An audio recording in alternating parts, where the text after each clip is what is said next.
All right. Hello, everyone. This is the episodic discussion for our memories on the PlayStation 1, our experiences with it.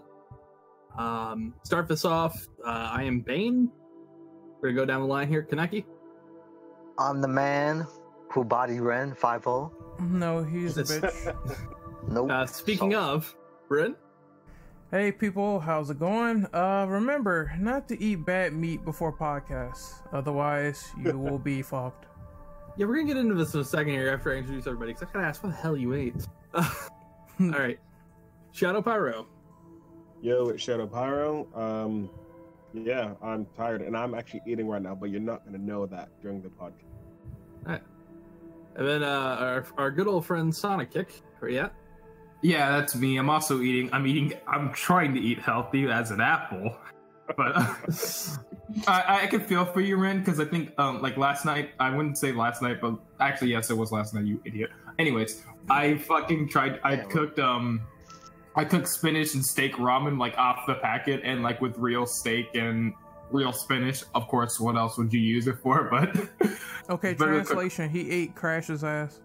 It was okay. It tasted all right though. But yeah. Crash's ass tasted all right. Got it. All right, then our other Shadow 1990 CH. Yo, I'm Shadow, and I don't have a food-related story. Sorry. And I'm drinking water. All right, so for really quick here, the side things. We're getting into it later, nonetheless. Ren, what the hell did you eat? Look, I like I said, I ate Crash's ass. There you go. So, okay, somebody clip that. I'm just joking.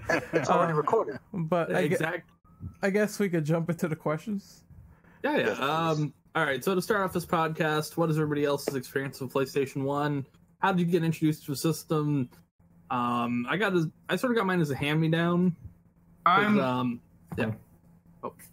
I enjoyed the hell out of it, but I didn't play it too long until PS2 came out. But yeah, I actually got a story because the PlayStation 1 was surprisingly, the PlayStation 1 was actually my first home console. Because people think, oh, Sonic fan, Sega, he's probably was first a Sega fan first. Like, no, actually, no. You mean you didn't buy the Saturn, the terrible console? Hey, the Saturn's great, but didn't have as many good games as I would say the PlayStation. But at the same time, before I start any war, that's the problem. So what happened? What happened was actually I got my PS1 when the PS2 was coming out. When the PS2 came out, the reason why is because it was actually given to me for free from a friend I don't know anymore.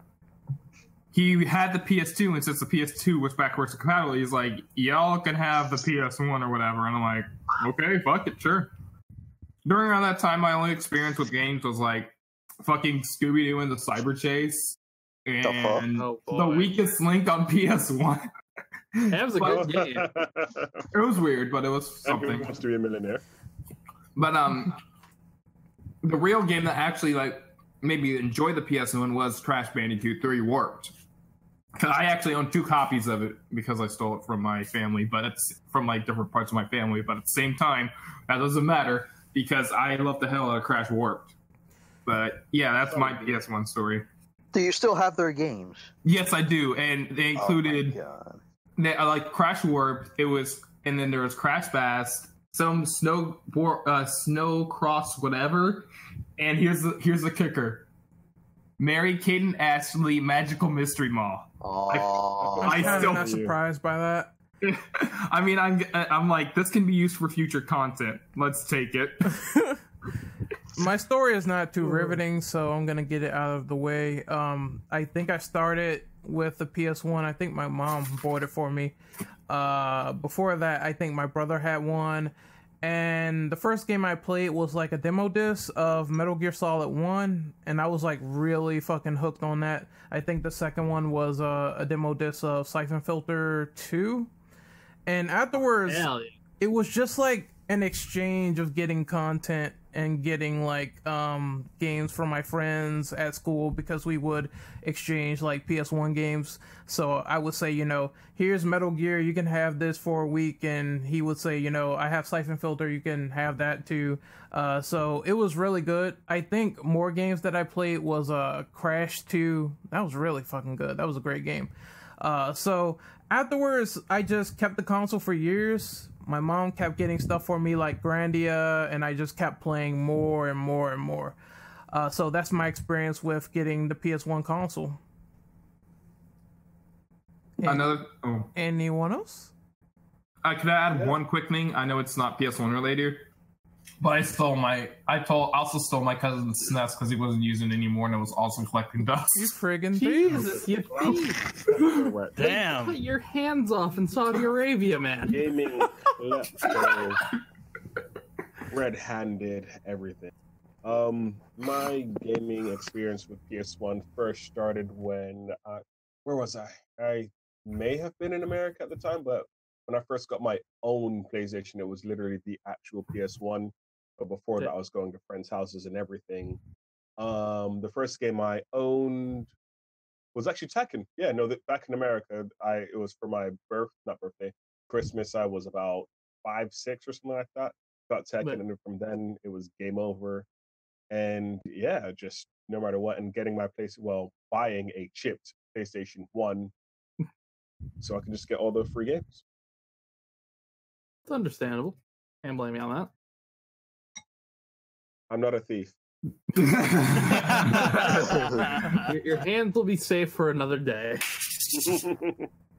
I have other thief stories, but I won't tell them. Yeah, we'll say that for its own podcast. Yes. Yeah. Anyone else before we move on? Yeah, sure. I actually got my first the PlayStation 1 as a Christmas gift from my father, actually. Well, or let's specify this. He didn't bought it for me. He bought it for the whole family. And basically it was when I or my brother would come home from school, we would play a lot of PlayStation 1, but in the evening when my father was home, he would be playing Tomb Raider. And the whole family would sit around on the couch and, give him advice. And, you need to look over there, try jumping over there and stuff like that. It was like a family activity, and I have very fond memories of that. That's nice. Awesome. Anybody else? I think, I'm not too sure. I think it was around the same situation as Shadows, where I think I got the PlayStation... Or is it me and my brother got the PlayStation for Christmas? Don't know from who, but we eventually got it. And from my experience playing the PlayStation, he had like tons of fucking games that we have kept for over 20 something years now. And from my experience, it's really a console that I immediately dropped the N64 in a nutshell. Like I couldn't just stop playing the PlayStation. They had so many games. In comparison to the N64, I was just mind blown. From Spider-Man to Tekken to Crash and Spyro. Before we move on to question 2, can we all agree that the intro for the PS1 is so iconic? Yes. It's the best one. Yeah, it is. I just love how it starts. It's great. It's the best, the PlayStation 2, 3, 4, they don't have anything in compares to that.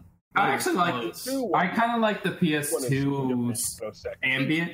I mean, it's okay, but I still think just that logo, especially the sound. Yeah.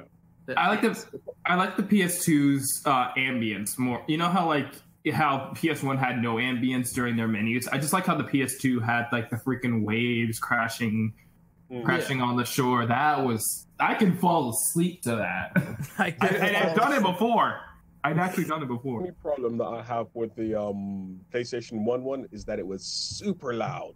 Like when it would happen when it load, loud as hell. Yeah, you want to make sure your TV is not max volume, because that will literally blow out your ears. And bust your speakers. And blow out your fucking speakers, yeah. Yes. So I guess we can move on to number 2. Yep. All right. So PlayStation 1 was one of very few consoles during this time that succeeded with its use of CDs.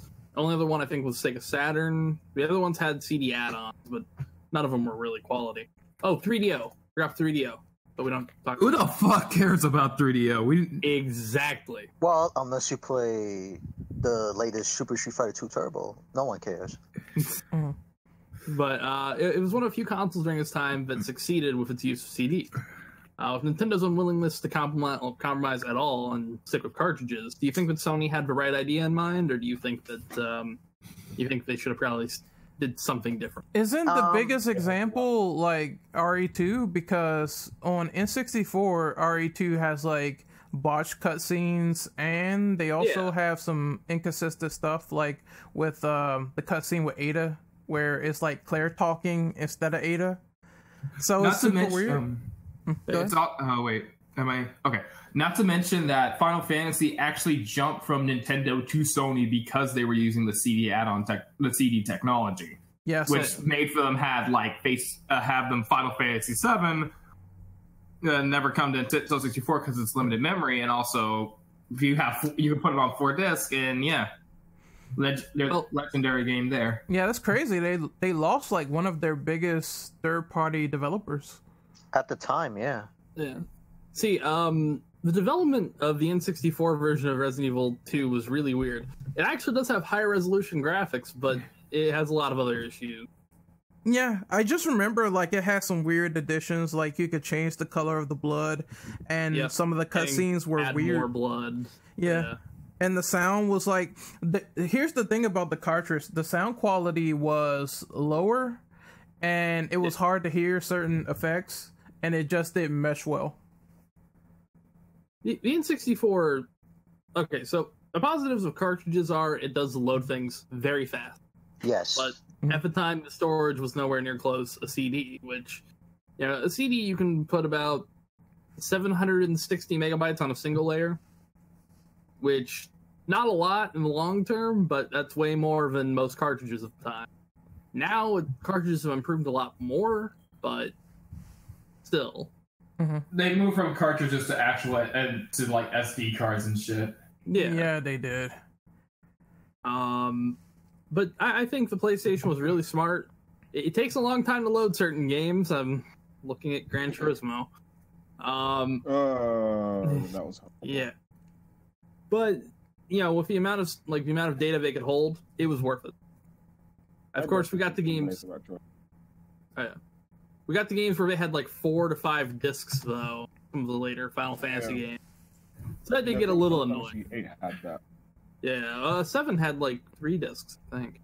Damn, to be fair though, I do think that Dreamcast era games also had that problem. There was only a few that were multi-disc, I believe. Yeah. Shenmue was like 3 or 4 discs.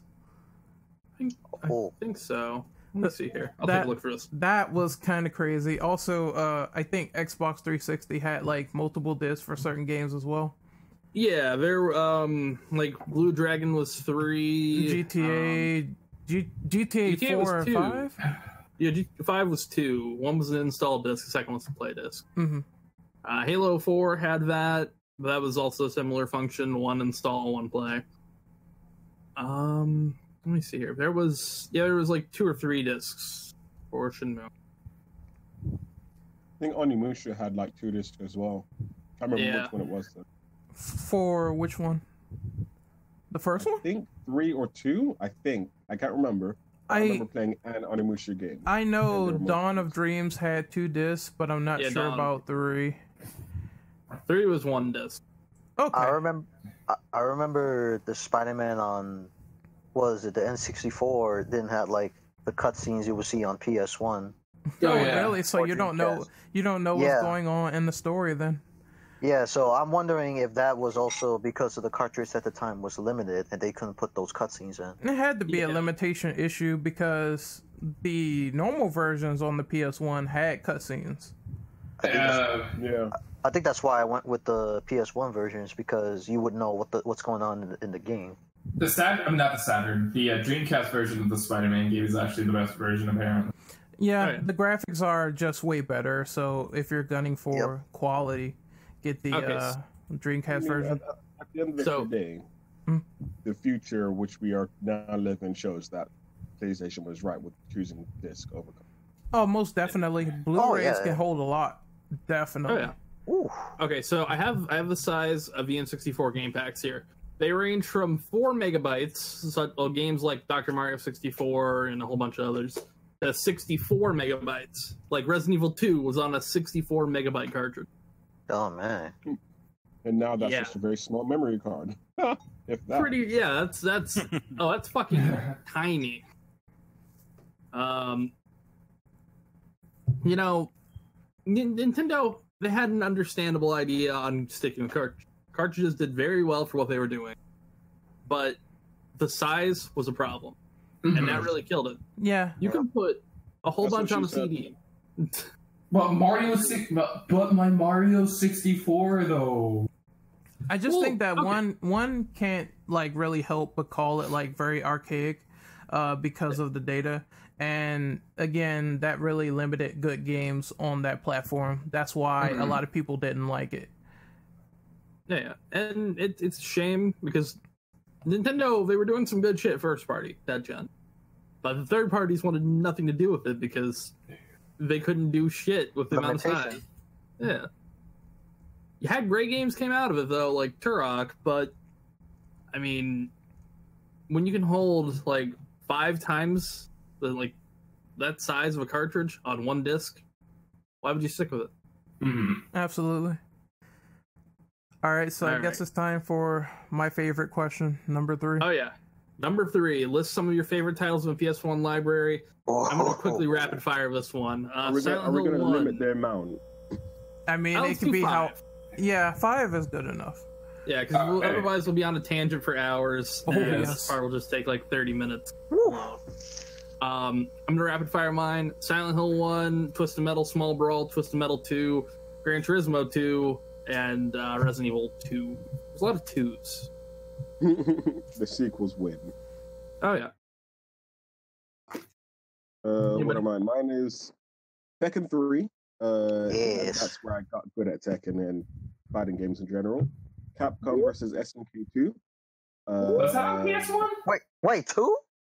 No, sorry, no. I'm because I spent so much time on that game, I just count them as one in the same generation. Oh, I have to take that back. I'm taking it back. I'm sorry.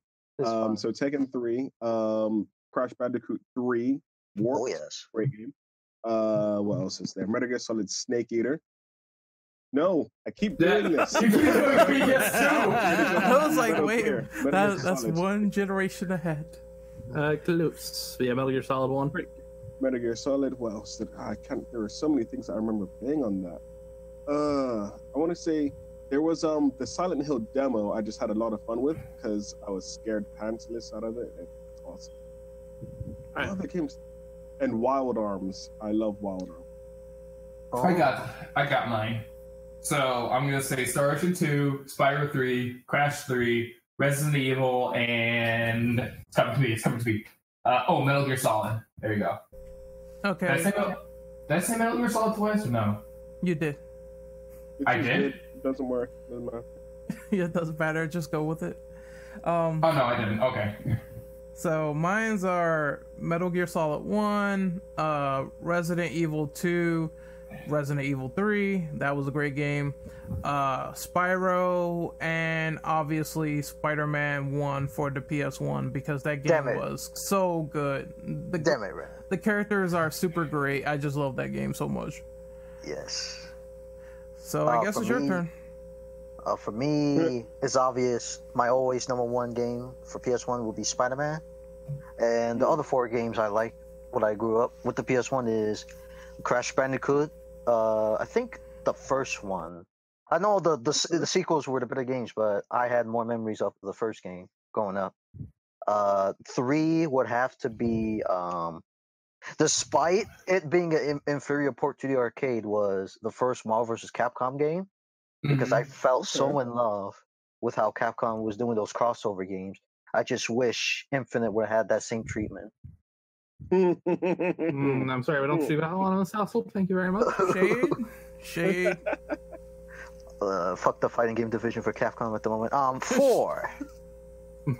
4, I would have to say Tekken 3. Despite my love for Tekken 2 at the time, I like Tekken 3 better in terms of the story between each characters, the combat improvement, and overall it was like a revolutionary to the Tekken series. I think it was revolutionary to fighting games in general. Oh yeah, you're right. It was also the most selling fighting game at the time too. Yeah, I think that year it sold the most for fighting games. Yeah. For Tekken 3? Yeah, Tekken 3. Yeah, that was their most successful one on the PS1, right? Yeah. It was like I don't think it was hard. No. And number five, I can't decide, but it's gonna be a tie between I recently played Bushido Blade and that Yu-Gi-Oh game for the PS1, Forbidden of Memories. Didn't even know they made like Yu-Gi-Oh for PS1. That's new to me. Yeah. Oh yeah. I can't believe Yu-Gi-Oh got popular near the end of the PlayStation era, so most of the games are PS2. Yeah. Well, I mean, if it makes money, then you got to keep making more. I mean, exactly. they only just stopped making sports game. Well, as far as FIFA is concerned, they only recently just stopped making them for the 360. I think. They're still doing those. Yeah. Yeah. No one cares about that. Or at least no one should care. I don't like sports games. They make money though. Okay, so I'm just gonna say this for the record. Simulation sports are terrible. It's like the most terrible thing ever. But action-like sports where you can just jump in, there's no rules, is so cool. This is why I love like stuff like Blitz. I think Blitz was on the PS1 as well, if I'm not too mistaken. Street games as well. Street games are fun. I know. What was it? The latest Blitz? When was the latest Blitz came out? I think it was on sale before. It was the last one on the PS3. Yeah. Did you pick that up yet? Nope. That was like the last Blitz game before EA decides, you know what? Let's make garbage simulation sports games every year. It's ironic because the Madden craze back during the PS1 era, that was when it was actually fun to play those games. I don't know why. I can't play Madden now, but I could play Madden in the past. Probably because it wasn't trash. Like they actually put effort and make it fun. Oh, most definitely. Also, one bonus game, well, two games, Abe's Exodus and Odyssey. I was about to say that, yeah. Oddworld? That was a classic. I never played Oddworld, so I have no idea how that game is structured. It is an amazing... I can't stress how amazing a puzzle game that is. It's a platformer puzzle. It's just awesomeness. That's all that matters. I just remember, people made a big deal about the mechanics and how, you need to save the inhabitants, and if you don't, you'll get a bad ending or something like that. Yep, that was the fun part. Yes, because seeing all the little creatures die, and you get a bad ending, it's like, okay, now I gotta do better and actually save them all in a second playthrough. So I think that's pretty cool. Yeah. Oh wait, I'm sorry to interrupt. I got a bonus game to put out. Thrill Kill, the game EA didn't release. Oh yeah, they didn't release it. But it was really fun. Wu-Tang take that on. Happened? Yeah, they took the engine and made the Wu-Tang game. Yeah. 36 Chambers, I think it was called. Man. And they also have that fucking Wu-Tang controller. If only Thrill Kill would have been released, because from what I heard when it was the making of the game, they wanted to compete with Mortal Kombat in terms of the blood, gore, and all that. Oh, it definitely would have. Oh man, fuck you, EA. By the way, that Wu-Tang controller is fucking awesome, and I want damn. Well, I mean, if you want to unleash your inner Negro, then you can get looks that like controller. A boomerang. I thought. To unleash your inner Negro, I thought that was just to play Def Jam. Yeah, that too, but this is not the PS2 podcast. So. Oh, Fight for New York, fair enough. Fight for New York, though. That is a good game. Really good game. Wonderful. But I think we can move on to the next one. Wait. I'll just fire off my 5 that I have for my. Somebody already said Oddworld, Abe's Odyssey, amazing. Metal Gear Solid, also amazing. The first Crash Bandicoot. Hey. And then Overboard, quite a bit of obscure pirate game. It was really fucking fun. And GTA, I really like that as well. 1 or 2? The first one, actually. Oh. I kind of like 2. I had it. I kind of like it. I still have the second one. Yeah, I had the second one, and I'm like, yeah, this game is really good. All right, so are we jumping into the worst ones now? Yes, we are. Sure. Unfortunately. Okay, I got this one really fast here. 2 of them, I'll just name off really quick. Yu-Gi-Oh! Forbidden Memories, one of them. I actually fucking hate that game. And then Alone in the Dark, The New Nightmare, which I know there are people that like it, but some people's opinions can actually be wrong. Fuck that game. I never played it, so I have no opinion. Understandable. All right, that's mine. I'm only given 2.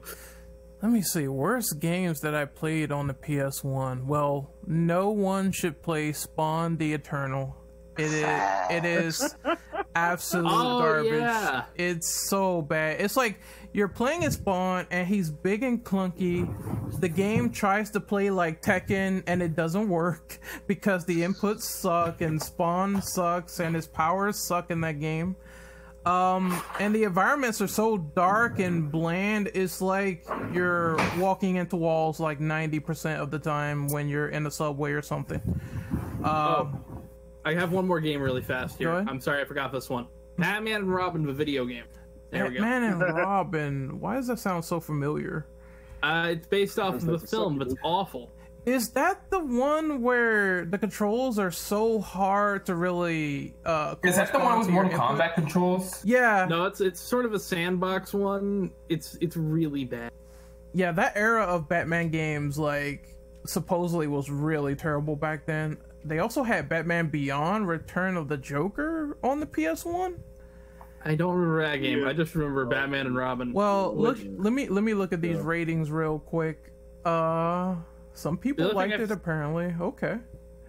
The other thing I have to say about the Batman and Robin game is, everybody was bitching about that Superman game. I'd rather play that. Jesus.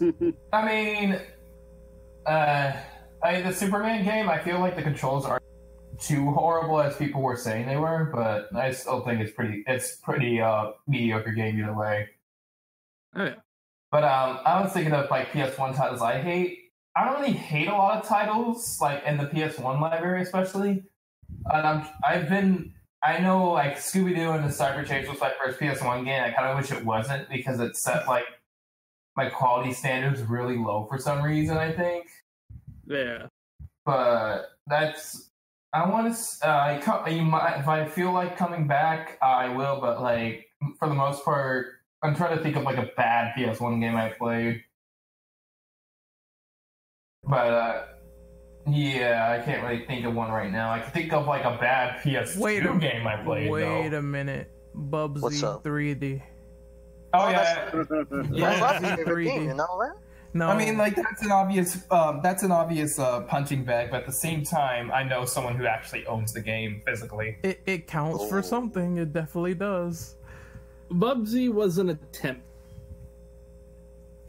I don't think I have anything else to say about it other than it was an attempt. Okay. Nobody knows an attempt to what it was, but it was an attempt. Hey Ren, you forgot. Ren, you forgot one game. I'm about to name this game right now. Hellboy for the PlayStation 1. Oh my god. Did that come out in 2004? I seen gameplay of that. It looks, man, the character looks so bad in that game. Holy shit. I know it's PS1 and I'm nitpicking, but he looks so terrible. You have to see him in action. I'm pretty sure that came out in like 2004 just to coincide with the movie, like the localization of it. That was the problem. Oh, yeah. Yeah. And also racing. Wait a minute. I like that game though. I enjoyed it, but it's one of my least favorite games because I grew up playing Mario Kart. The game itself isn't particularly bad. It's just like see what you're doing and you're just not quite as good as Mario Kart. And to be fair, a lot of games were doing it at that time, but Crash Team Racing is just one of the ones I remember. Anybody else? Yeah, one of the worst games I've played, and it's not necessarily that it's a bad game, but as a kid, I hated it because I didn't understand it. I had to look up even look up what it was called because it was so forgettable. But it was called Riven, sequel to Myst. It was some weird point and click adventure game. It had like 8 discs or something. And it was. I saw this and it was like, what, 8 discs? This must be so cool. And I played like. I tried to play it, but I was a kid. I was dumb. I didn't understand what I was supposed to do, and it just frustrated the shit out of me. But, oh my god! I'm now coming back because I now have all those games because I literally just looked up PS1 game bad, and I'm like, oh shit. Okay, so first game. The third game I owned for my PS1 was called Shrek Treasure Hunt, right? It was a shitty minigame collection that had an open world, and you had to just play minigames to get your picnic stuff back. And going through it all, you're just rewarded with basically the ending is just some shitty looking FMV, and that was all pixelated. You could barely see crap in it, and the game itself is fucking shit. Either way, I'm kind of on the thing. South Park, the first South Park game, and South Park. First South Park game and South Park Chef's Love Shack, which was literally just it was just a quiz game that had barely nothing to do with anything, and you beat in 5 minutes. And Barbie Explorer, I played Barbie Explorer. It was a rip-off Crash Bandicoot. Oh yeah, I was gonna say that the levels, I played that demo out of curiosity, and the levels looks just like Crash Bandicoot, and also it plays a little like Tomb Raider where you're going around and exploring, but the controls are super fucking horrible and nothing works. And I just remember falling into pitfalls constantly because I'm I can't get this fucking woman to shift to the left. I want to avoid the pit on the right. Come on. But yeah, that Enslaved Eternal for me has to be grade A garbage. Well, I was gonna add something else. Oh yeah, like I said, despite me growing up with Marvel vs. Capcom 1 on the PS1, I gotta say, the fighting games for Capcom that is not rival schools or anything that was made to the PS1, those inferior fighting game ports to the PS1 and probably any home consoles, in my opinion, were just not that great. There were some good home console stuff, but it was just a downgrade compared to the arcade versions in terms of the limit storage. I'm probably gonna get some heat for this, but Tekken 1 sucks. Oh no, I agree with you. I don't think anybody will disagree on that. Yeah, Tekken 2 was great. Tekken 2 was a good Tekken game. 1. Tekken 3, great game, but Tekken 1 was very, very rough around the edges. I don't know how to explain it, and the damage was busted. I remember playing with Paul, and I killed someone in one hit. And I'm you can still do that. I know. In Tekken 3, actually, sometimes you can survive the burning Phoenix Punch, but because they nerfed that in 3. In 1 and 2, they were still broken. Yeah, and I just remember it's just not looking well, not controlling as good as the later Tekken games, and it felt like a mess. Hold on. You want to see Devil Kazuya Tekken 1? Yeah, Tekken 1. That's horrendous. When it comes to Tekken, it's you see how they made Street Fighter arcade, OG, just Street Fighter. Mm-hmm. You think, how did you manage to get a sequel, and how did that game manage to be so drastically different to the first one? Yeah, I know. That's kind of the same with Tekken. It's a solid game, but we need more. Yeah, it's a solid game, but the first entry really made no sense. Street Fighter made no sense that you have to pretzel fuck the controller to do a Hadouken. It made no sense. So I'm glad they went to a traditional fighting game and made it better. Mm-hmm. Yep. So yeah, that's my list. So I guess we can move on. Yep. Wait, hold on. Okay. I remember another game now. Mortal Kombat Mythology Sub-Zero. Oh my god. Oh, I remember that's that. That's not a game. That's a fucking torture device. Wait, right? What about Special Forces? Special Forces was garbage. Oh, that's why I put that in there. Oh, I didn't hear you say it. My bad. My fault. I mean, no, I didn't say that. No, I put it in the chat. I put the image. It just added with it. Okay, that works then. That was also horrible. Wasn't that like just focused about Jack and Sonya? Yeah. Not relevant? The limitation of the game was that they couldn't put in Sonya, so they compensated for Jax. That's stupid. Even though, like, isn't Sonya like the leader of Special Forces, not Jax? Yeah, she the one who saved Jack. Wow. Well, there was a lot of cocaine going around the offices of Midway at that time. What the fuck is this image with like Kazuya? He looks like a drunk hobo on meth. That's perfect Kazuya, man. Now you gotta put that on screen. You gotta put it on screen so people can see it. Soul Edge. That's another one. I can't stand that game. For some I love reason, the Soul franchise. I have a guilty pleasure for Soul Edge, but I can see why people would say it's also a rough entry because 30 FPS fighting game doesn't mix. Also, Soul Calibur is better. Yeah, Soul Calibur is way better. Is it just me, or does Devil Kazuya and Tekken 1 look like Star Platinum from JoJo? I don't know, maybe. Oh, there's worse. You ever seen Gunjack? I mean, not Gunjack. Prototype. Prototype is the best thing ever. He looks like him when anyone drunk, says. so. Prototype Jack and Tekken 1 is ridiculous. All right, so we're going to jump into the next topic here, boys. All right, so list some obscure titles you would probably recommend to anybody looking into getting into the rare side of PS1's library. Ooh. I've got two. Star Ocean 2, Star Ocean 2, Star Ocean 2. There you go. All right. There is Wild Arms. Do you guys know about Wild Arms? Oh, hell yeah. Okay. So who doesn't know about Wild Arms? I don't. You guys suck. I mean, you guys are awesome, but you guys also suck at the same time. So basically, Wild Arms was another turn-based game. You could be one of three characters whose names I can't remember. But one was like a ranger, and he was like Indiana Jones basically, but he had like a whip and stuff like that. Another dude was like a farmer with blue hair, and another chick was like a witch angel type character in a all-girls school. Eventually, you guys all meet up no matter who you pick, but it's just a question of where you start and you get your powers and everything. It's just great turn-based game. I personally prefer it to Final Fantasy, but at the time, the only turn-based games I like were Pokemon and Wild Arms. It's just awesomeness. And Tumba. Who remembers Tumba? I Been a long time, actually but I've heard of do. Tumba. He's the I guy played with the the. demo for Tomba. He's the guy with the pink hair, right? That's right. Yeah, I played the demo. Oh, yes. Right. Yes. Awesome. I lived on the demo, then I got the game. One of the best platformers I've ever played. Do they ever have a manga for that?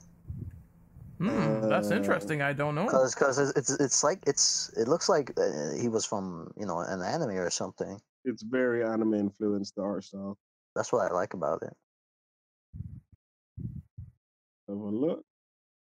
Nope, I don't see anything here. Damn. But there seems to be a cartoon. Oh no, Game Room. Nope, nothing. Damn it. Sadly. Okay, Anything else? I guess I can name mine really quickly.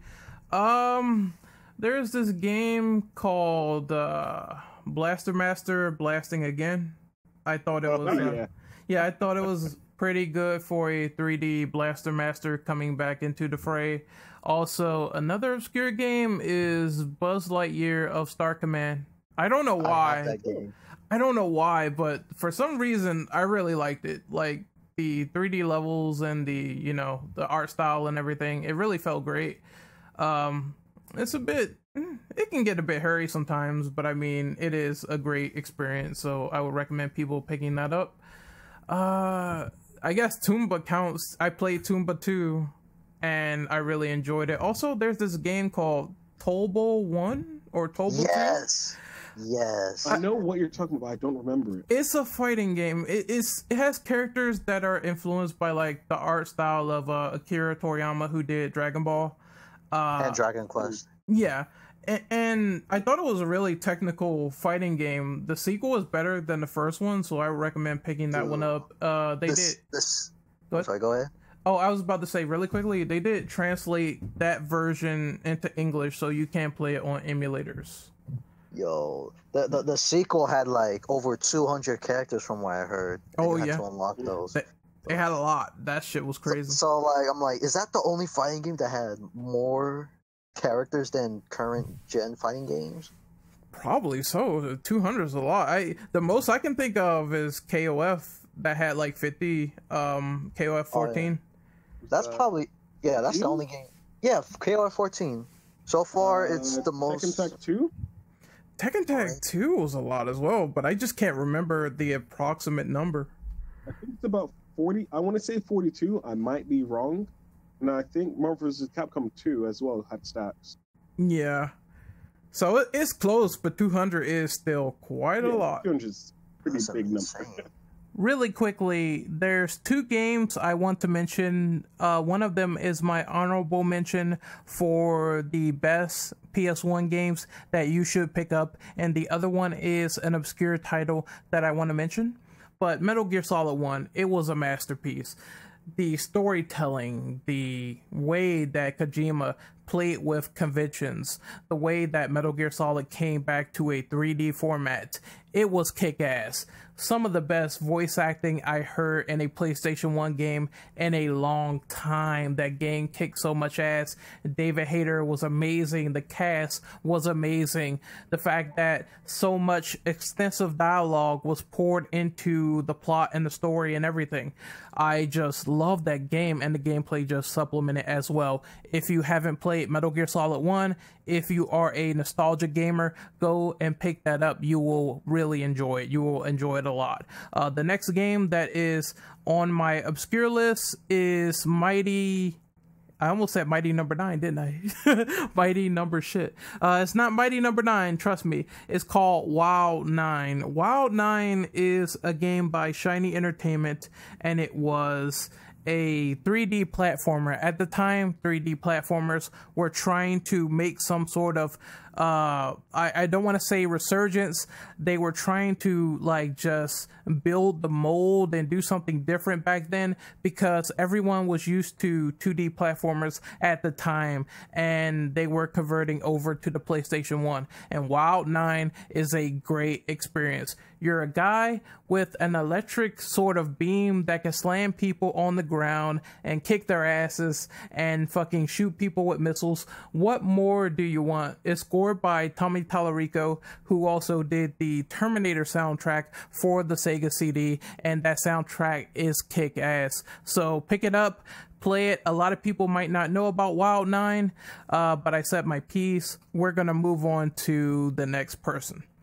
So one of the obscure games that I always liked, it was on my top 5 here as well, is Overboard. It's like a pirate game where you play as a pirate crew. You control a pirate ship from like a top-down perspective, and you have to navigate to different levels filled with other enemies and like giant traps like boss saws and shit like that, and flamethrowers. And it had some interesting concepts back then that really blew my mind. You had like weapons that you could deploy like oil spills over the water that would slow people down, and then you could set them on fire with your flamethrowers.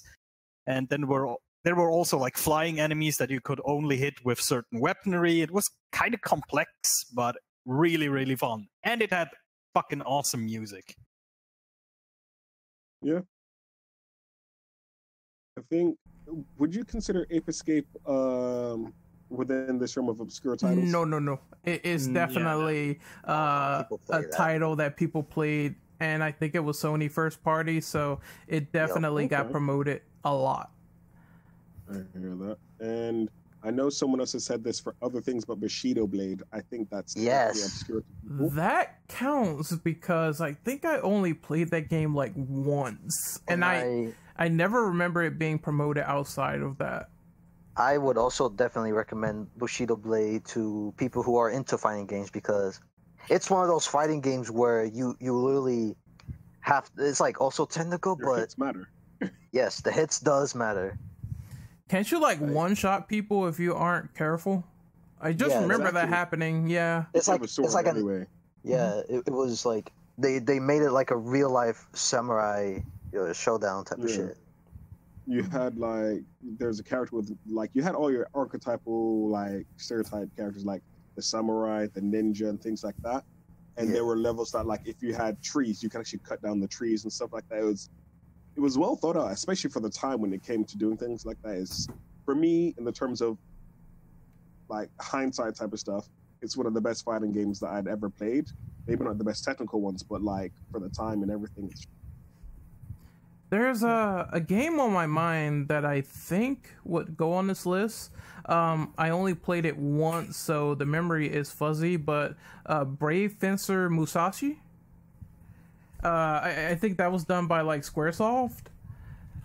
Also, if I butchered like Musashi, forgive me because I suck at Japanese.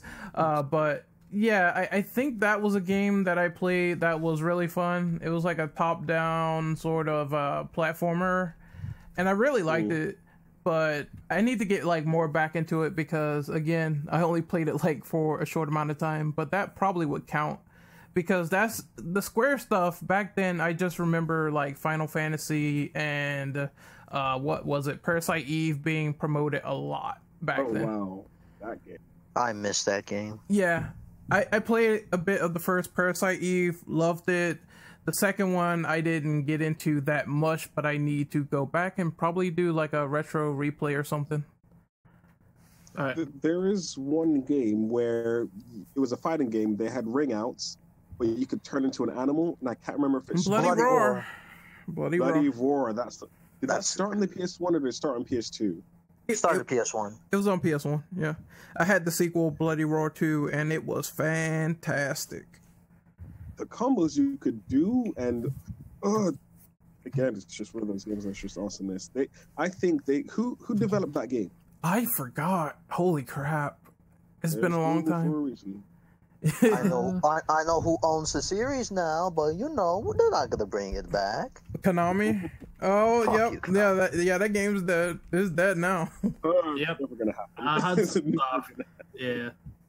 Rest in piss. Shit. I know there was I know there's another obscure game I had that I don't think many people played. Well, it was an Atlas game called Trap Gunner. Trap Gunner. Never heard of it. It was basically a strategy game that literally you gotta make your opponent move towards your trap, like a bomb or something like that. And like Kind of like the Deception games. That sounds a lot like a PS2 game I owned, or was it PS3? Trapped? Yeah, Trap PS2. That sounds like that. Really? That really sounds very similar, yeah. All I remember is I sucked at that game because again it was strategy involved. I was. And the computer can sometimes outsmart you, and which I can't do that. I was gonna put a game on there, but then I forgot. I think it was a bit mainstream. Gex. I think that was mainstream. People knew about it. Gex is relatively mainstream. Yeah. 50-50. 50-50 definitely. Like Gex, for me, it was one of those games that like it's probably some would consider it better than Crash and all these other games because it wasn't promoted as much. People don't know about it. Yeah. So Battle Arena. Battle Arena. Yeah, does Battle Arena Toshin count? Toshin? No, I never heard of that game. I think actually I saw like the case for it. I swear I saw the case somewhere at like Funko Land or EB Games. It was somewhere. I heard it was like, I think I want to say it's obscure, but it kind of doesn't at the same time because it was one of the first 100 PS1 games that came out since PS1 release. Yeah. And it was to show the graphics the PS1 can handle and shit. But all right, I think we can move on to the next question. All right, so what is the most expensive PS1 game in your library? I'll answer this one really fast here. I have a signed, by the chick who played Dahlia, a signed, sealed copy of Silent Hill 1, which I'm pretty sure is worth a lot of money. Let me see. I think for me, that has to be Symphony of the Night. No contest. That's just like $200 on other sites like eBay or Amazon. It's expensive. Yeah, it is pretty fucking hard to find. I don't know if this counts, but y'all ever had the first spiral disc where it says not for sale or not for resale? Yeah. I think to me, so go ahead. Was that on the greatest hits version? I have no clue because, to be honest, I didn't know if that came with a case or not. But all I remember was the first. I think I had two first spiral discs, and one of them it was purple, and it literally said "not for sale." And I think that's my most expensive PS1 disc. Yeah, because I had never seen a disc say that before. If it was on the greatest hits version, I think I had that one. Mine is Star Ocean Second Story. That's it. Star Ocean. I just love the shit out of Star Ocean, though. I'm sorry, guys. Star Ocean Shield. All right. I think my most expensive game is pretty easy. It's Metal Gear Solid because it's the only PS1 game that I still have. I have no idea how expensive it is, but it's the only one I have, so that counts. Let me find out. Due to Amazon. Amazon is our friend. Also, Ren, it wasn't on the greatest hits. I just checked. Oh, okay. That's the only version of Spyro I had, I believe, because I had to get Spyro late. I got that late. Hold on, I have the picture of it too. Let me go find it. Also, MGS1, if you want a new copy on Amazon, it's $100. Okay. Not bad. Not bad. It's not bad, but it's not great either. Brand new. That's the thing. It's brand new, so I don't think people care about that much anymore about brand new. They rather you want to look with a complete, just for something complete box and that kind of thing. Well, here's the thing.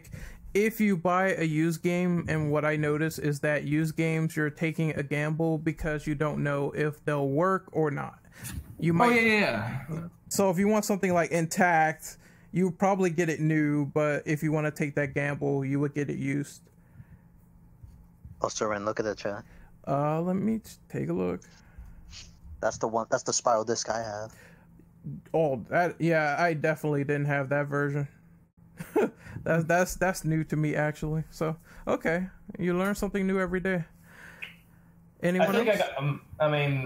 I think one deal I got was basically my copy of Tekken 3 that was close to being complete in box was $5 at a pawn shop. All I needed to do was just order the instructional booklet, and that was it. I'm sure it was $1. I'm sure Tekken 3 had to be expensive at one point because it wasn't on PSN. Yeah, it wasn't on PSN for the longest time, because of the license. Yeah, with Gon. God, the worst character in Tekken 3. Yes. Who's this? The Gon. Orange dinosaur that's in Tekken 3 that you can't hit. The best thing ever in Tekken 3. He's so small. I just hate his hitbox. I can't stand it. He was what the fuck he was. He was from a French manga. Yeah, and at the time he was the Yoda because you can't hit him. Yeah.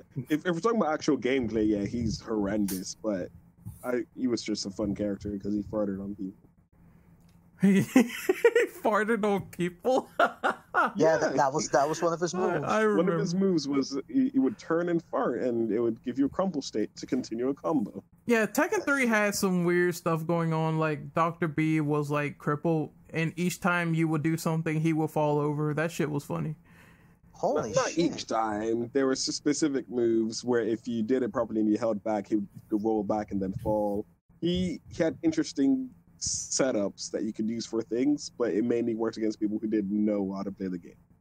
Yep. $79.95 for a copy of Tekken 3 greatest hits. It's up there. It's getting up there. Only 2 left in stock, so Jesus.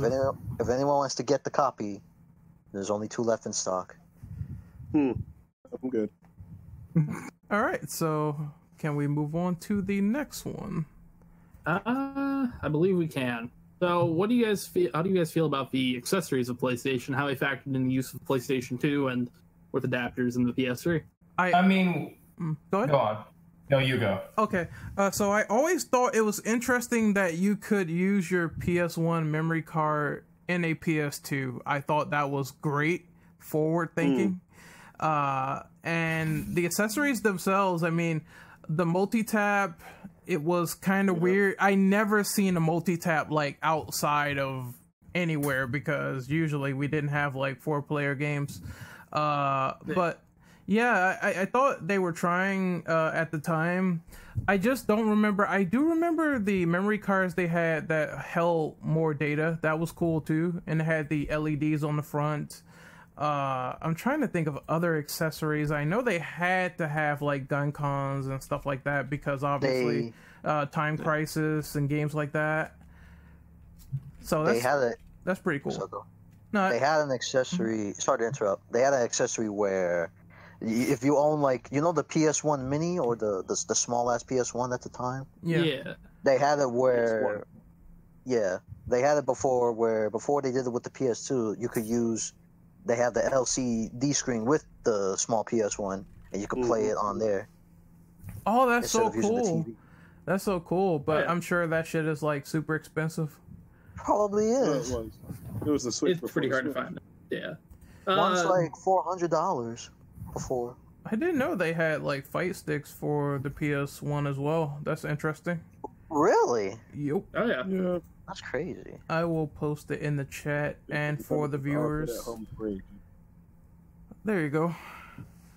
Oh yeah. Oh, I just found it. The Flight 6 was actually pretty useful.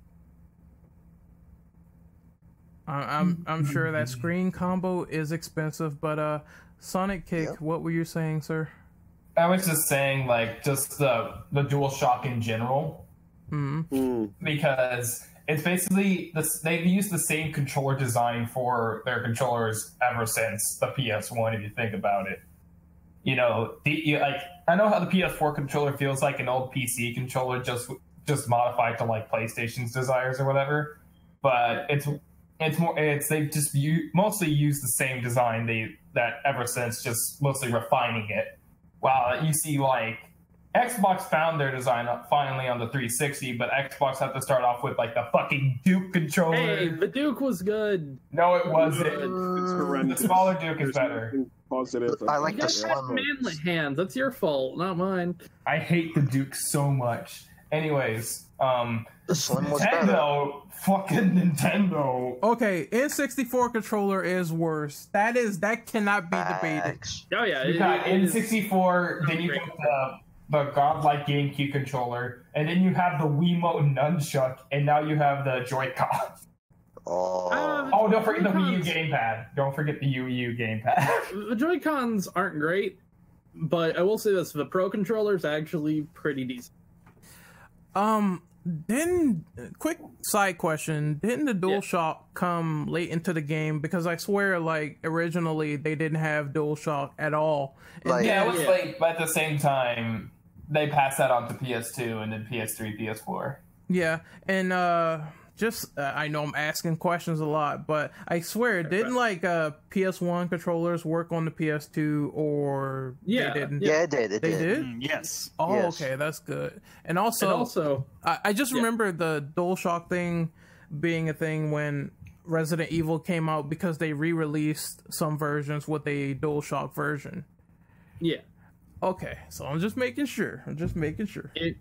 Also, the only way to play the PS3 for a little while there was to use an adapter to use the DualShock, because the standard DualShock 3 is kind of awful. I hate the trigger. Right. Yeah, triggers are bad, so yeah, I had to buy an adapter to actually play the fucking PS3. well, Yeah. it's a little piece of history that was interesting during the time. So I really just liked all the accessories they had and how they carried them on to the PS2. I just think that that's what a company should do. They should have like all your accessories in mind if they're making like another platform for the future, because you never know if you might need to get like a new controller or something, and controllers are expensive these days. Like they cost as much as a full retail game. Yeah. All right, so are we jumping to the next topic, boys? Oh, can I read that next one? Sure. Sure, go for it. Man. I can't wait to answer this one. What are your thoughts on the PS1 Mini? Here's my same thoughts about the Nintendo Minis with this, was it the NES and Super NES use emulators. Artificial demand at its finest. Just use emulators. Here's the thing. I can understand for some of it, like for the SNES, where you got, the full final version of Star Fox 2. Mm-hmm. That's understandable. What have you revealed so far for the PlayStation Mini? Shit. I know Tekken 3 is on there. It has to be. I know you was mad because Tekken 2 is not on it. Yeah, okay. I was pissed that Tekken 2 was not on it. I'm still fucking mad. Alright, so yeah, they've only announced a few titles for it. Which one? That's like a red flag. As it is. So yeah, alright. Ridge Racer Type 4. Not original Ridge Racer. We decided to put fucking Type 4. Why? Jump and Flash, good game. Wild Arms, good game. Final Fantasy 7, good game. Tekken 3, good game. 2's better. But like, I don't know why these are taking off so much when you can't even play the classic games on them. You have to just stick the lineup they give you unless you mod it. I find it kind of weird that you need I would say the same to the Nintendo ones unless you mod it. I find it kind of weird that they're doing the whole HDMI thing and they're not doing the classic like composite or component. Like, is it just strictly HDMI? I think it is strictly HDMI. That's weird. That's gonna look kind of crappy on a big screen TV, but that's just my opinion. Everyone's main issue also is it had no AC adapter, so I don't know what they're planning to do. The AC adapter, I don't mind too much. Like, you can plug it in. Most TVs have a USB cable that's powered enough to power the thing. So that doesn't fuck with me too much. But you can almost tell they're going to put out another version of this fucking thing with the dual shocks. Why buy this now when in like 6 months to a year they're going to fuck you over for another $100 for the 2 analog sticks and maybe a couple games that'll support it? Yeah, because I mean, you gotta put it into perspective. There were more games that were being made and compatible for DualShocks, so I don't see why they would just say, "Hey, here's the classic controller with like a limited selection of games." They're doing it to fuck you over in the future when they release a second revision of the PlayStation with the DualShock. I guarantee it. It's gonna happen. Or just wait for PS5. Or just emulate these games.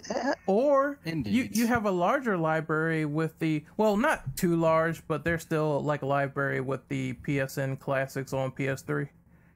Well, okay, even with alright, so on the SNES and NES Classic, you get a pretty good variety of games. Mm-hmm. Like, you get pretty much everything within the what you would normally play. What are they gonna put on this where it's like you get 20 of them? But what's the difference? What's added? What's gonna be changed? If there's no Metal Gear Solid, that's going to be heartbreaking. I'm just wondering what they're gonna do. I mean, it looks cool. The premise, it could be pretty cool, but I just see right past all the artificial demand and the lackluster roster of games that might be implemented. They're only doing it because Nintendo's doing it. That's pretty much why. Oh, definitely. I wasn't even gonna say it like that, but yeah, they're the only reason that Sony would ever do this is because Nintendo made money. Yeah, they want to make that money. I mean, it worked out for Nintendo. Then why not jump on that bandwagon? I mean, I'll give Nintendo this though. They had a very great lineup on both of them. I mean, the SNES Classic, you got F-Zero, you've got Zelda: Link to the Past, you've got the 2 Star Fox games. Mario Kart, Mario World, RPG, Earthbound. You've got a good variety of things. Mm-hmm. They have a somewhat decent variety from what they've talked about, Wild Arms. You've got Ridge Racer, all that. Decent enough variety, because I don't see much past that. Don't mod it. Don't worry. It always happens. I don't know. If people want to buy it, that's their choice, but I think it is pretty dumb to buy. I just emulate, like I said. Oh, yeah. Yeah. Yeah, I just don't care about PS1 Mini. Emulators are cheaper, easier. That's why I don't understand why the fad of remasters have taken off as much as they have. Oh, boy. I'll say this, like, and I'll end it here. I think it could lead to some interesting possibilities with like a PS1 mini. I mean, not a PS1 mini, a PS2 mini. PS2. That would be kind of cool to see. But again, it just depends on how they market it and what they do with it for me to buy into something like that. Because why get it if I'm limited and if there's like artificial demand and I gotta go out and do this when I know they're gonna resupply anyway. So I just think that what's going to happen is this will still enable scalpers no matter what. Oh yeah. Also, if you want something like this, there are Raspberry Pis in their cases that look exactly like the PlayStation Mini. Yep. Indeed. You can just and you can fill up the entire PlayStation 1 library instead of 20 games. Yep. Yeah, it's basically what my brother did. That he did the Nintendo Mini thingy on a Raspberry Pi. Basically, oh, yeah. It's so fun. But plus, yeah, you can emulate more than just PlayStation 1. Yes. Yeah, Nintendo. It's like, man, at this point, you might as well just go out and do it yourself. It's like The emulation race. they're telling you, like, just do it yourself, DIY.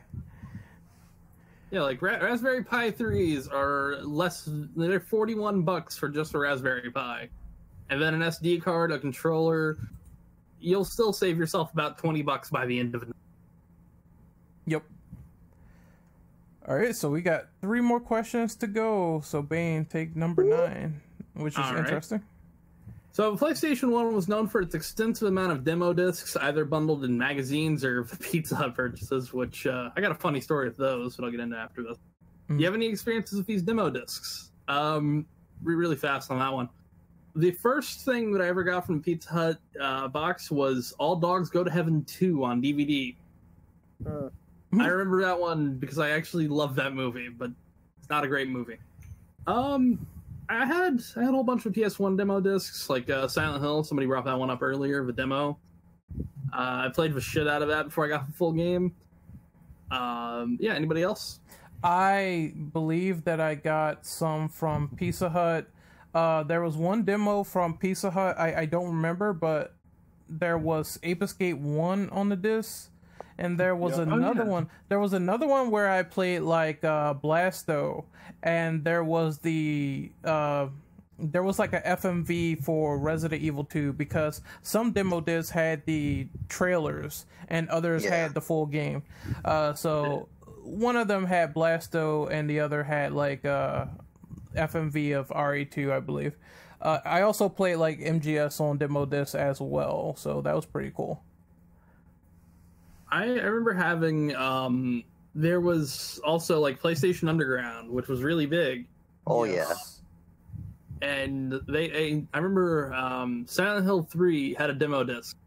And I don't know why. I always thought it had a version of Silent Hill 3's intro with Paint It Black by the Rolling Stones on it. But it turns out it was a YouTube video I found later.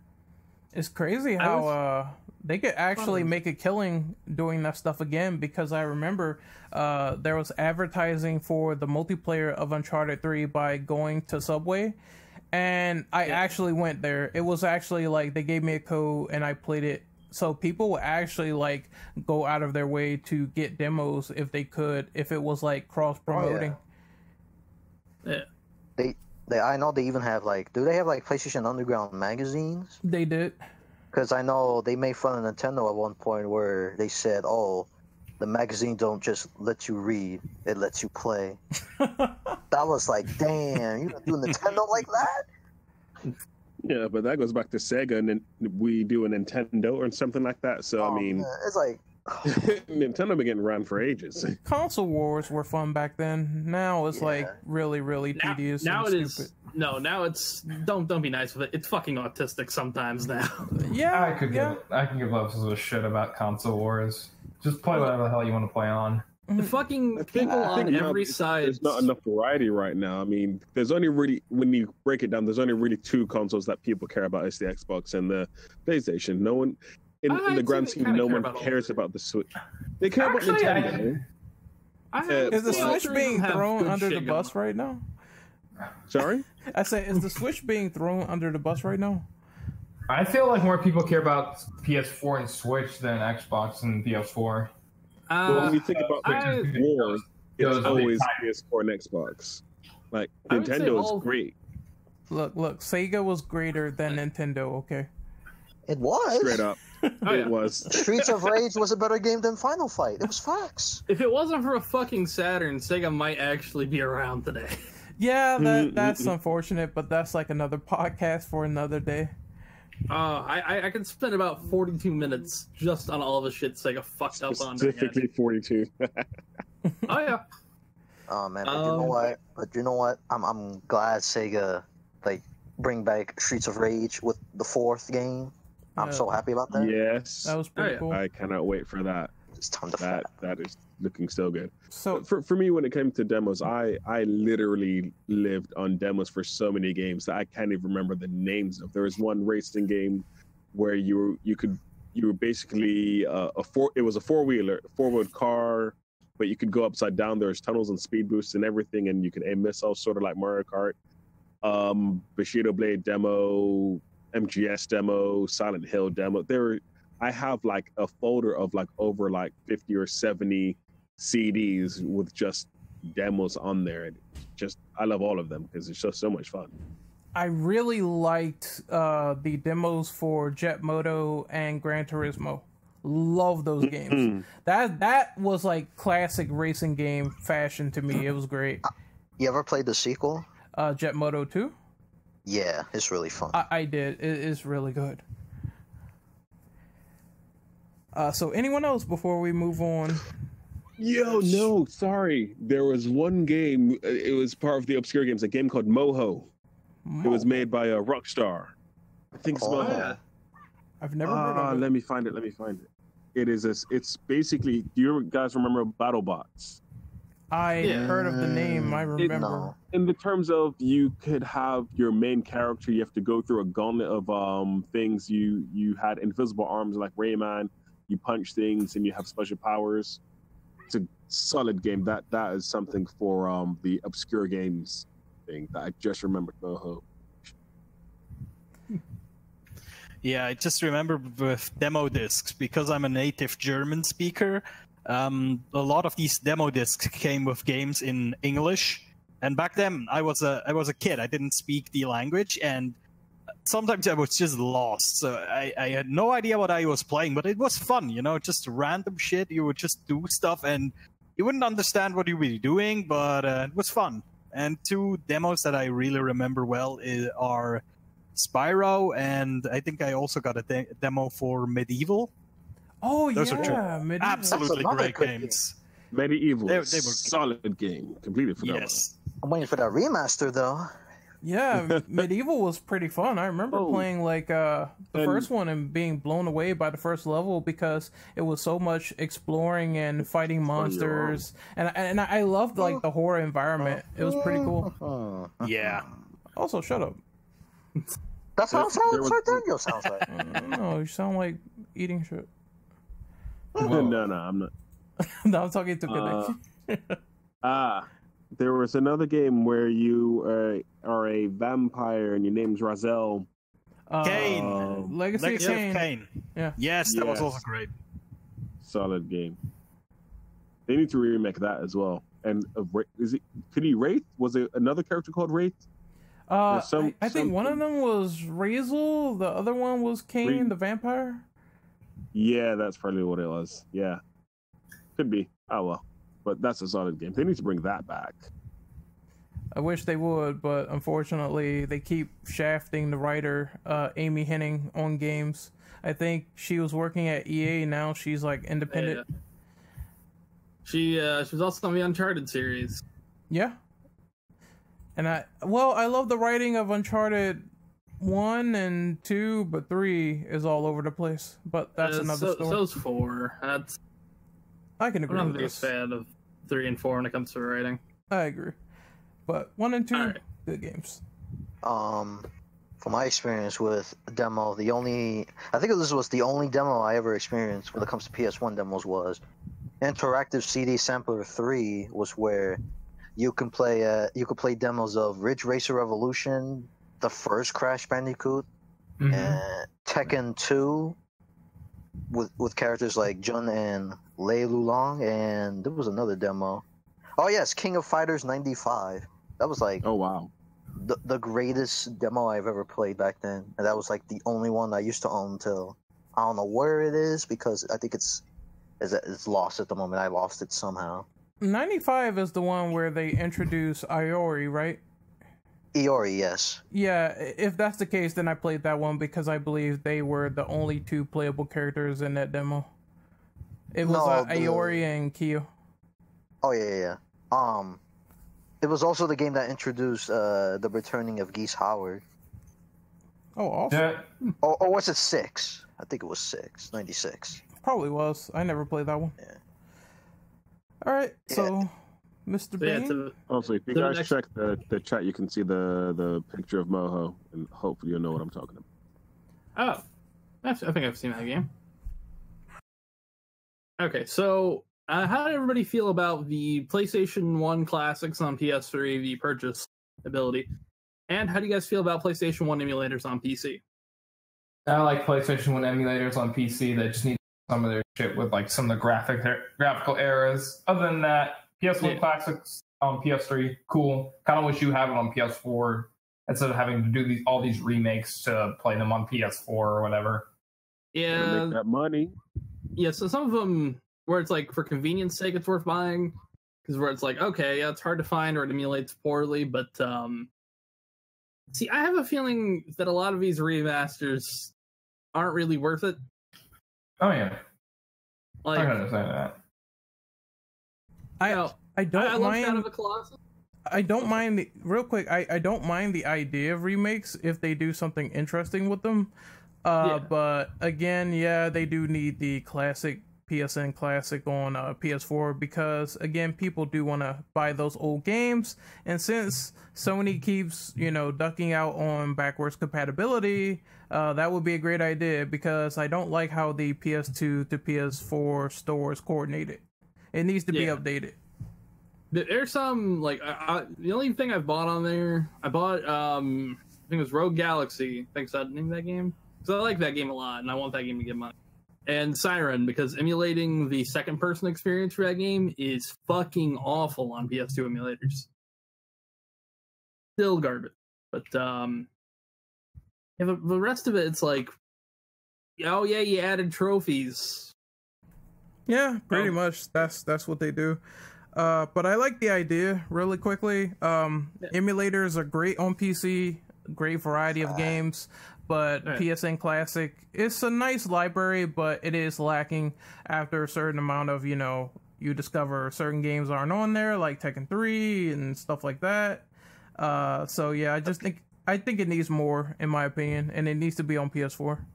The PS1 classics had better library than the PS2 PS4 library.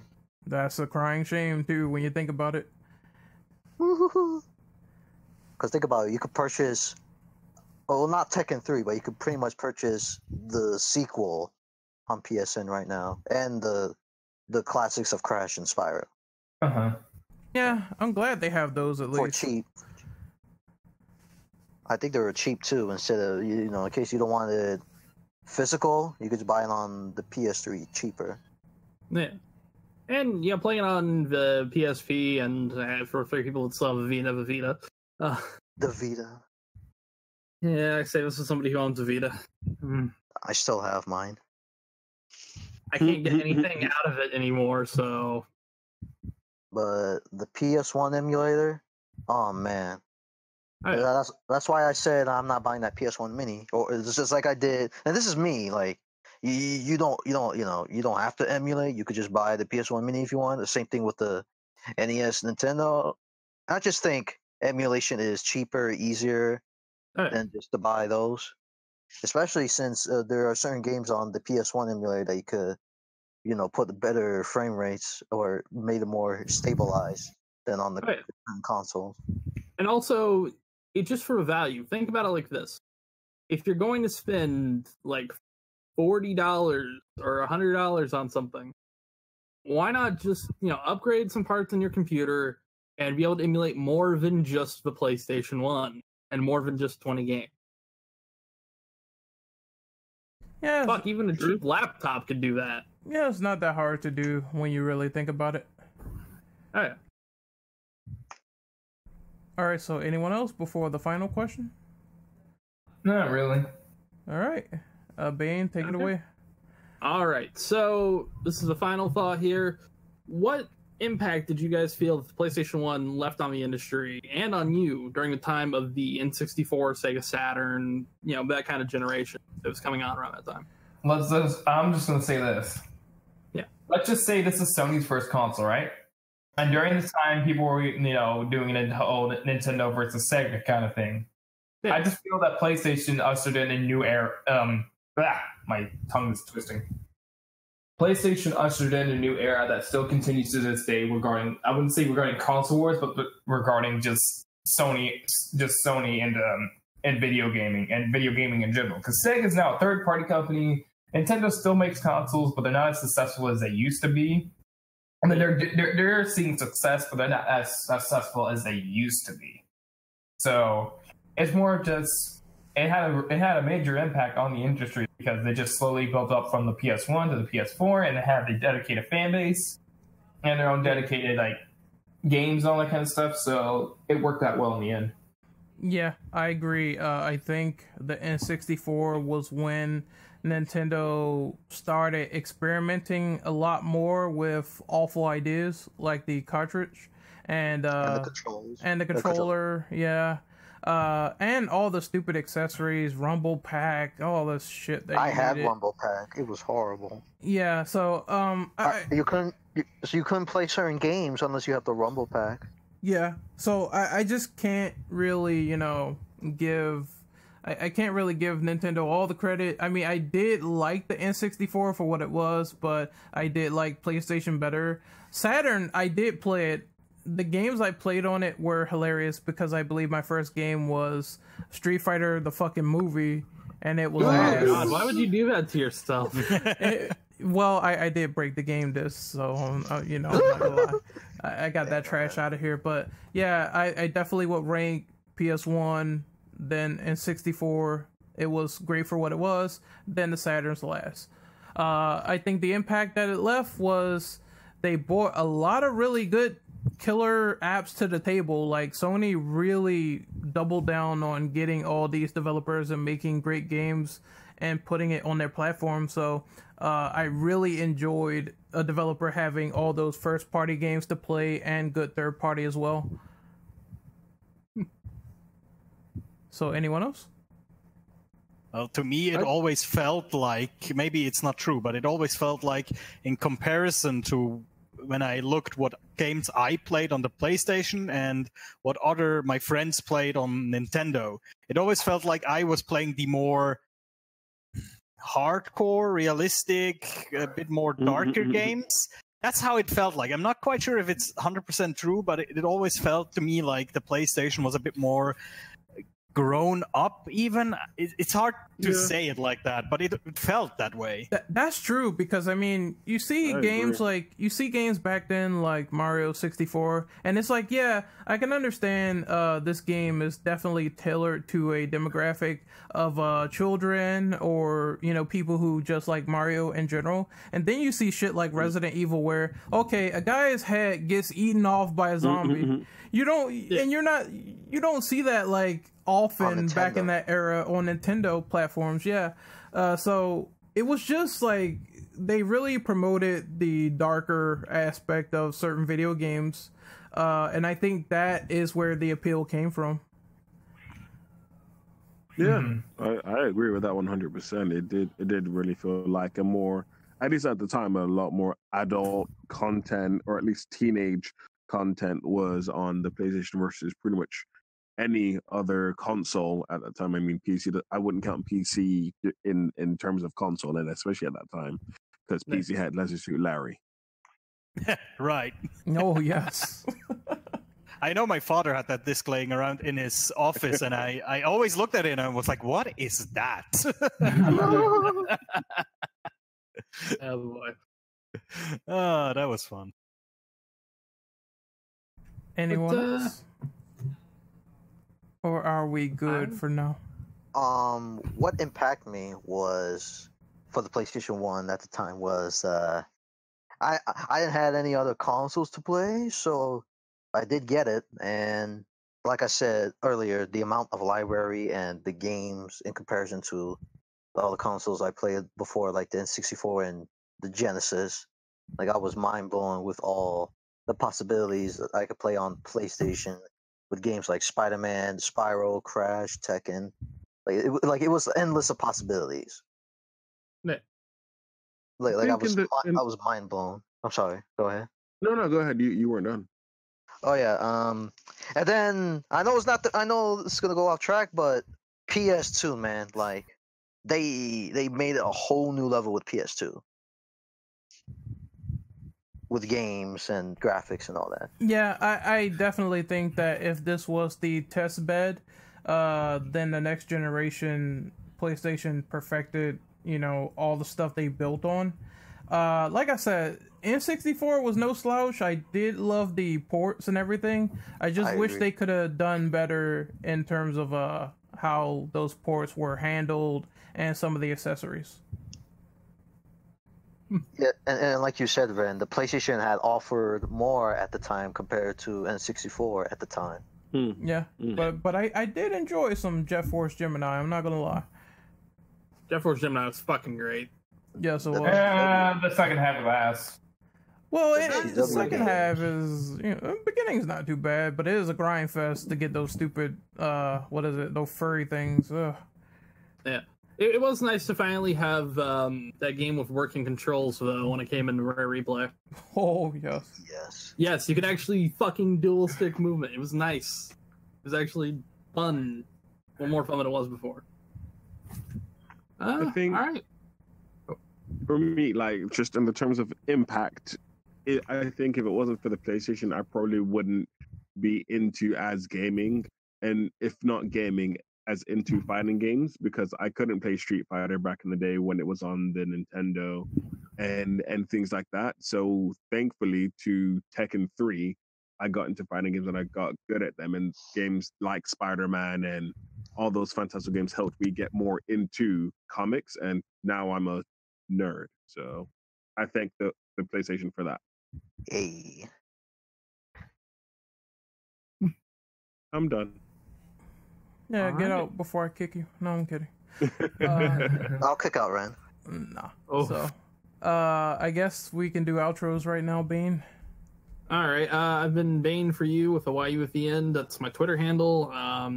Yeah, that's all I got. Kaneki.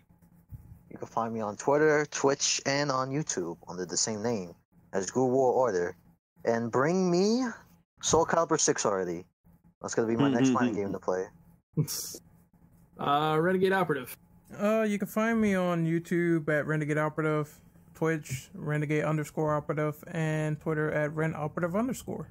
You can also find them in Pornhub and Xvideos. Hell no. Yes. And Ren_ transsexual. Yes. What the Damn. fuck? I didn't say that, Man, man. Bane, you need to get slapped. I'm done. Look, Oh, you'll right, find me on the section of jerking off on white girls' faces. Oh, you see? There you go. huh. Yeah, that's what they call them. All right. Man, get out of here. Shadow Pyro, where can they find you at? You can find me on Instagram and Twitter at DSPyro with an underscore at the end, and on YouTube with DSPyro. Like, you've got DS, then there's a space in between the Pyro, PYRO. Yeah. Find me on those.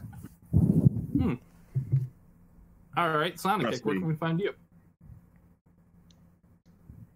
He's in the Hello? he's in the furry section right now, so give him a minute. Damn. Sonic? Oh, he's really in there because he's not responding. All right, let You me can chill on the grip it and rip it, fam. Come on. grip it What the and rip fuck? it. What the?